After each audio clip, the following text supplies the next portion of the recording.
One of the diagnoses that we can come across is the diverticulitis and Meckel's diverticulum. These are sort of the abnormal outpouchings that are present in the small intestine. So the essentials of diagnosis would consist of the symptoms that we have to keep in mind. Specifically, it is usually a pain which is encompassing a 3-day course, particularly, and we have a low-grade fever which is associated to it. We have a left-sided pain, which is mostly the location that we are referring to. The imaging techniques that we resort to are the CT scans, and if it is the diagnosis, if it is the final diagnosis that has been made, we resort to an early antibiotic therapy to resort to any kind of an infectious state and settle that down. Bowel rest is very important. So you'd ask for the diet modifications particularly, and keep the patient hydrated.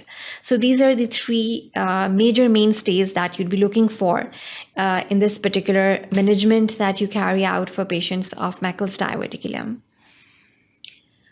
Now, the major symptoms over here in cases of these outpouchings that are present is the excruciating abdominal pain, nausea and vomiting. It is usually also associated with the intestinal bleeding. So you look out for these triad of symptoms, and if they are present, that is suggestive of the fact that it might be this particular diverticulitis condition. And obviously, you would run down the investigations, the CT scans are done, and you basically make the final diagnosis.